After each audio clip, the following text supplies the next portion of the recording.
overwhelming number of legal pot shop owners and licensees oppose loosening the buffer zone that bars cannabis stores from being located within 1,000 feet of each other, according to an industry poll.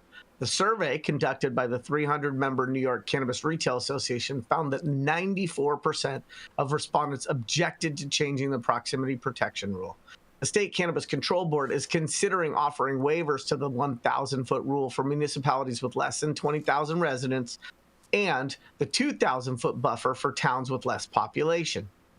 The numbers speak for themselves. Our market is way too fragile to change a proximity protection rule, said Jason Tantalo, Vice President of Operations for the Retail Cannabis Association. Why do it now? We're in the infant stages of the market, and there's still a crazy amount of illegal shops. It should be a message for state regulators, he said, of the poll. Tantillo and his wife, Brittany, said they spent tens of thousands of dollars on rent while awaiting a license to open their cannabis dispensary, Flower City Dispensary, in Victor near Rochester. Tantillo said he heard cannabis regulators want to relax a buffer zone from 1,000 feet to 750 feet and from 2,000 feet to 1,750 feet in smaller towns. Our members do not want change. It throws instability in the market. There should not be any exceptions at all, he said. An analysis of the survey's findings said NYCRA members strongly support the existing standards for considering proximity protection exemptions. If changes to the existing regulations are to be implemented, NYCRA members want additional regulatory guardrails in place to ensure that such exemptions do not render their businesses economically unsustainable. Many New York City lawmakers also oppose any deviation from the distance rules, arguing there are still too many illegal pot shops and that they don't want even legal cannabis stores saturating their neighborhoods. They must be stoned, Queens City Council member Robert Holden recently told the Post, only half in jest, referring to cannabis regulators' plans to potentially allow the proliferation of shops. Some licensed operators have threatened to sue the state if it relaxes the distance requirements. The battle comes as a judge recently issued a ruling that could allow scores of suspected unlicensed stores peddling pot to reopen, claiming the city's cannabis cops did not properly follow procedure when padlocking them.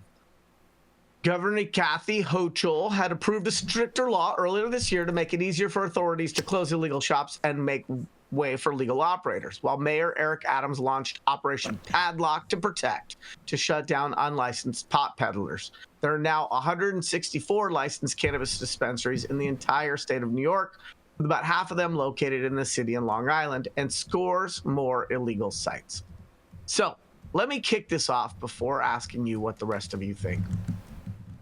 And I will preface my opinion by saying I've spent the majority of the last 4 years focusing on the development or disposition of cannabis retail assets in approximately 15 states across the country.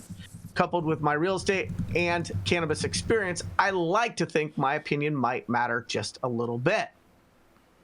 These buffer requirements are a relic, a vestige to appeasing constituents, and is not consistent with a free market.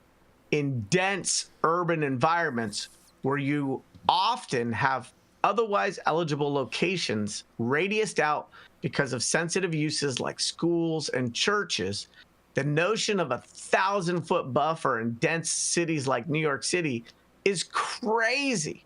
You do not see Starbucks operators concerned if a Pete's Coffee goes in 5 blocks away.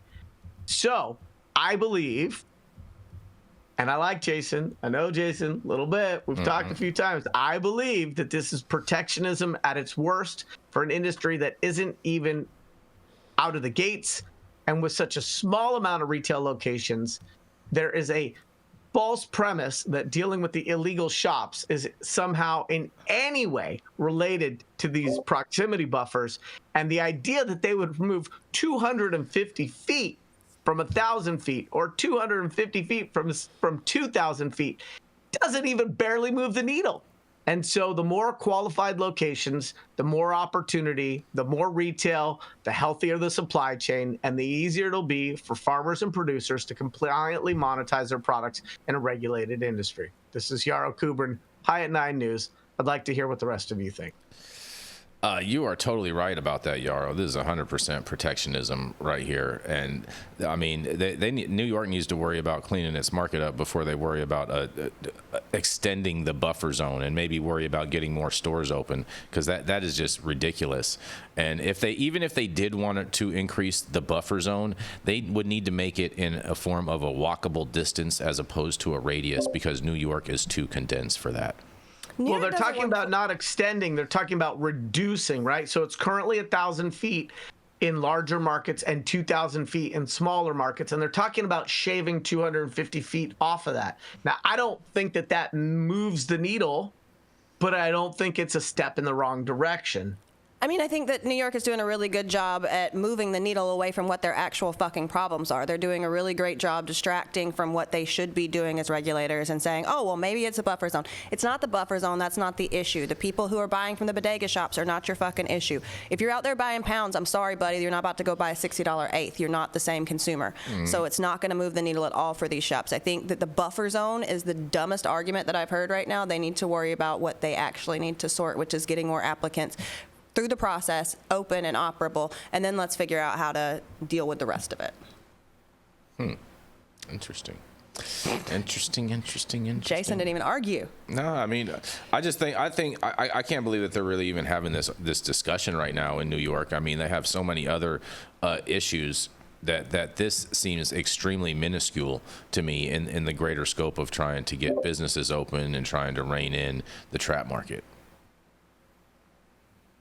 Just the trap is not going anywhere. It's so strong everywhere, and especially in New York. Like, it's not going anywhere. And just stop crying, retailers. Those aren't your customers.